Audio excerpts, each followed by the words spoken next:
the April bid has been successful. Is it common on the original base bid estimate doing that in August of last year for something you bid in March or April of this year? I mean, it seems you would have a base bid estimate one more time before you bid it out.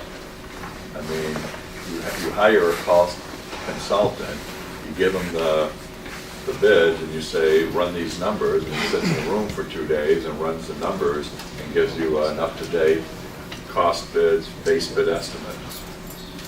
Am I missing something, or? Well, the estimator is estimating the project not necessarily just based on August of 2013. He is, as we talked about the escalation, he's projecting when the building is scheduled to be built, when it's being bid. So he's trying to include that escalation figure in his estimate. Now, with the CDB process and the approval process, when we submit our 100% documents for approval in August, we have to submit that last estimate. They go through the review, we have to respond to their comments, we have to update anything that they found. So there's just a time period there. We were, I believe, and forgive me, I'm going off a little bit of a vague memory. I believe I felt that we were probably ready to go out to bid maybe at the very end of the year or in January, but because of the holidays, CDB didn't actually release for bids a little bit later. So that was pushed it out.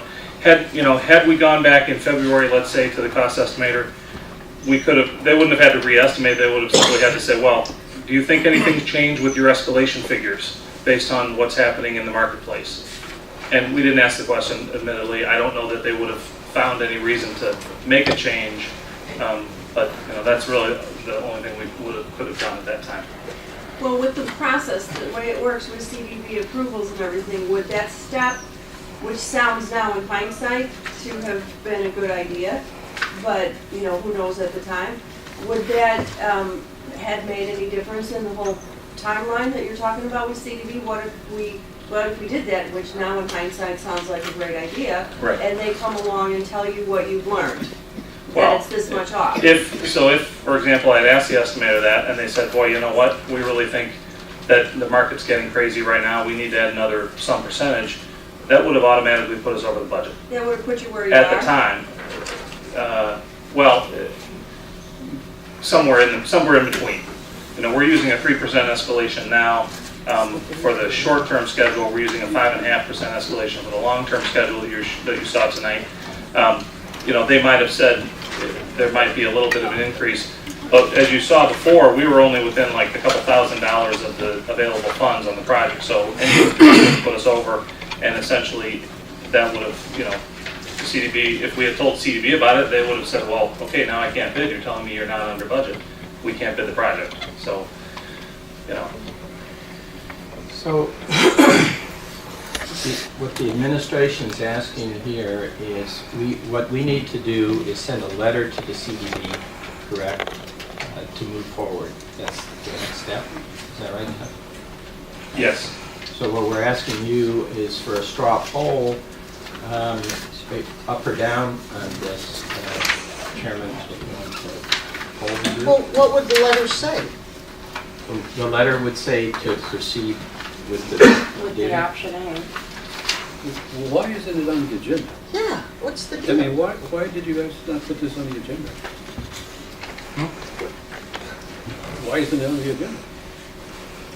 Is it covered under the budget transfers? Yeah, it did. Yeah. So, college doesn't approve capital development board bid. However, the college wanted to add additional funds to do that. The 3.1 million. Correct. 3.5. And then the budget transfer of the yard fund balance, because it refers to master plan projects, and you consider this one of them, would use a legal authorization To do it? to add funds. I'm having a little trouble. I'm having trouble because, okay, this is the first big building we're doing. We have many more coming down the pike. Is the administration going to share this with us immediately? Or are we going to be stuck with this after the 60 days again? Well, I think it's more than administration. I think it's leadership as well. Because, Are you know, I made, Are we going to have cost overruns on everything else? Is well, it's not only that, it's, is the administration going to work hand in hand with the board of trustees as a team, or is the administration going to run off on their own and say, oh, we're rejecting the bids, and then we find out later we have to approve this? So tell us what it is. No, Rich, that's a really good question, and I'd say this on it is, we've gotten a message from you when we prepared the budget, from the board. I mean, we brought you $7,000 amounts that you said, I don't want to spend even that. We brought various amounts where you said, I really don't want to spend. So we've been very cautious. When we heard the $2 million, we assumed that we needed to do our due diligence on that kind of amount of overrun, you know, from the messages that we've been sent. But I take your point is right. We should have done a better job of informing the whole board about that, okay? And on the other hand, we were working through it and hoping that we could bring that in line by working through that and have this rebid option. We did communicate, and in fact, we are recommending rebid, but it's with the same scope without the changes. So I think for now, we can try to assess all the things we should have done. I will say this, really, we're dealing with costs on the larger project now. Fortunately, it hasn't been bid on the remodeling, so we're looking to rescope that and bring that down, and we'll talk with you about it in July. So yes, we'll do the best job we can of sharing that information. I will say on this, we were working through it and trying to work through it with Leggett. So I don't know if you want to add anything, David? Well, no, but I do, because I'm quite frankly very sick and tired of hearing I'm going to do a better job with communication and letting the board know. Those are the same words that we've been hearing for the last 3 years, and those are the same deficiencies that you continue to have. You don't communicate with the board. You make unilateral decisions, or you bypass us completely, and this is just another concrete example of you not communicating. I'm tired of hearing your excuses. I know, Trustee Olslager. I'll say this to the full board, though.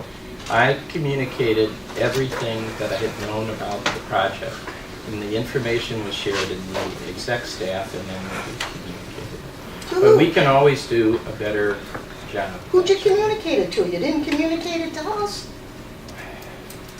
Oh, I think we know who we communicated Yeah. to. Communicated in updates, and the information Yeah. that we were given was, we had to I wait for think it's David. unfair to blame the administration for all this. We were waiting And for I information believe from some of David this and Leggett. belongs to the leadership of this group. This So I think it's leadership unfair. is, Oh, I think it's unfair to blame this on the administration. There's things that we should have known about as a group. And either you didn't know about it, or you did know about it, which I'm not sure yet, and you didn't share it with us. we didn't know that what we knew was information that needed to be shared with Maybe anybody you didn't yet, ask the right question. because we were waiting for all the information to come in. We didn't have all of it. And you're not sure, it's best to disclose.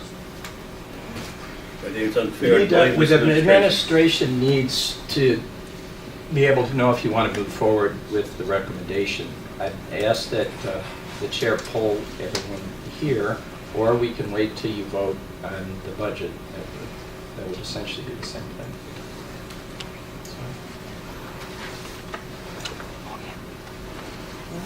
All I can do is poll. I mean, as soon as I had an idea that there was a difficulty, I met individually with Jack. He explained to me what was going on. I had no information that said this was something that we need to have the whole board sit down and talk about yet, because we don't have all the numbers, and we're still working on things and working on alternatives. Let's just go on. So, I want to interject something here. I'm a little concerned about the fact that we don't have something on here, On the- voting to rebid. Project, which I am concerned about that as well. But should have been a line item. It's, we didn't even approve the bid. Right, but we voted to bid the project at some point, didn't no, we're voting to No. approve funds. No, you haven't. we? That's the 12.6. Yep. That's the 12.6. What's that about? That's the 12.6 million. What is? What's the vote? Yeah, that's in the It's a letter. resolution. Right. And now we have to decide whether we're going to move ahead, if we're taking Levitt's recommendation, if we're going to ask. Is that, just to ask the question of protocol, is that correct or not? Well, if we're going to vote to approve the transfer of the funds for funding this, I guess it's okay. And we didn't vote on to issue the bids in the first place. We will have to want to obviously have approval of the contract, but I'm okay. We don't hold. Oh, see, CDBG, yeah. I've seen colleges do this both ways. Some have wanted to reaffirm the capital development board's approval of the bid because of the local match. Others, the legal process, the technical with the capital development board. Okay, can we poll and see what the thoughts are here, please? Would you like me to go first? Trustee, All right, well, we certainly don't want to eliminate a floor from a building that has taken years to conceptualize.